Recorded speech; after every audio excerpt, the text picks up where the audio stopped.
Hello viewers, আসসালামু আলাইকুম। চলে আসলাম একটি নতুন রেসিপি নিয়ে, মজার স্বাদের চিকেন বিরিয়ানি। এই বিরিয়ানি আমরা ছোট বড় সবাই পছন্দ করে থাকি। এর জন্য আমি একটি মশলা বানিয়ে নেব। গোলমরিচ, জায়ফল, জয়ত্রী এই তো আমি গুঁড়া করে নিয়েছি। এই সম্পূর্ণ মশলাটা আমি বিরিয়ানিতে ব্যবহার করব। আর কিছু মশলা বেটে নেব। এর মধ্যে 1 চামচ জিরা, 10-12টা কাঠবাদাম, 2 চামচ বাদাম ও 1 টেবিল চামচ সাদা সরিষা। এই মশলাগুলো আমি বেটে নিয়েছি, এই যে দেখতেই পাচ্ছেন। কিছু আনা মশলা নেব, দারচিনি, এলাচি ও তেজপাতা।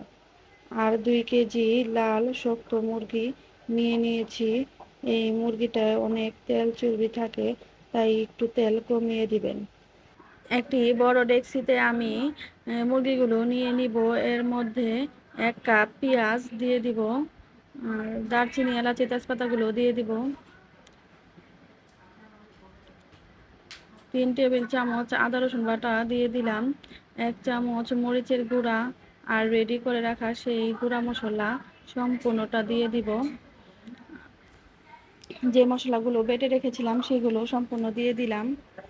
2 চামচ টক দই দিয়ে দিব। 2 চামচ টমেটো সস দেবো। এর মধ্যে আমি পেঁয়াজ বেরেস্তা করেছিলাম, সেই পেঁয়াজ বেরেস্তার তেল দিয়ে দিলাম। তেল একটু কমিয়ে দিব, এখানে 1 কাপ তেল ছিল। আর স্বাদ মতো লবণ দিয়ে দিব, লবণটা একটু বুঝে দিবেন। সব মশলা ভালোভাবে মিক্স করে নেব। 1 মুঠা গোলাপ জল দিয়ে দিলাম ও হাত ধুয়ে একটু পানি দিয়ে দিব। 10-12টা কাঁচামরিচ দিয়ে দিলাম ঝালের জন্য। ঝালটা যার যার স্বাদ মতো দিবেন। দিয়ে আমি ঢেকে রান্নাটা বসিয়ে দিলাম। মুরগির মাংসটা এখন আমি ভালোভাবে কষিয়ে নিব। একটু পর পর নেড়ে চেড়ে দিতে হবে, তা না হলে নিচ থেকে পোড়া লেগে যেতে পারে, কারণ এখানে বাদাম বাটা আরও বিভিন্ন মশলা আছে। এর জন্য একটু পর পর নাড়াচাড়া দিয়ে দিতে হবে। আমার মুরগিটা কষানো হয়ে গিয়েছে। এখন আমি চাল দিয়ে মুরগির গোস্তটা কষিয়ে নেব। এখানে আমি 1.5 কেজি পরিমাণ চাল নিয়ে নিয়েছি।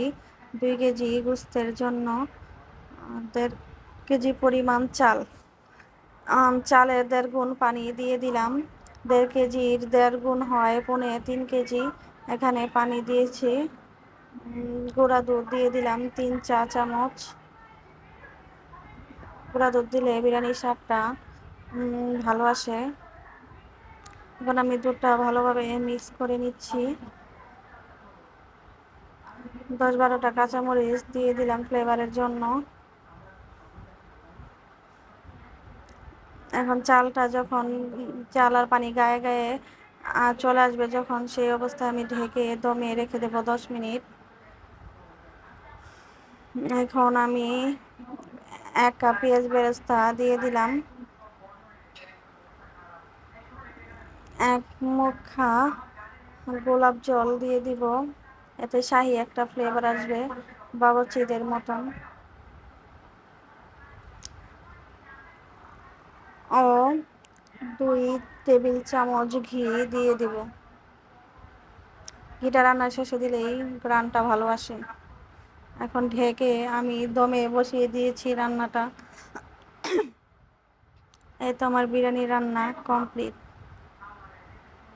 মজার সাথে চিকেন বিরিয়ানি এভাবে একদিন বাসায় ট্রাই করে দেখবেন, বিরিয়ানিটা খেতে মন্দ হয় না। যদি আমার রেসিপিটি ভালো লাগে, অবশ্যই আমার চ্যানেলটি লাইক, কমেন্ট, শেয়ার করবেন। এখানেই বিদায় নিচ্ছি। আসসালামু আলাইকুম।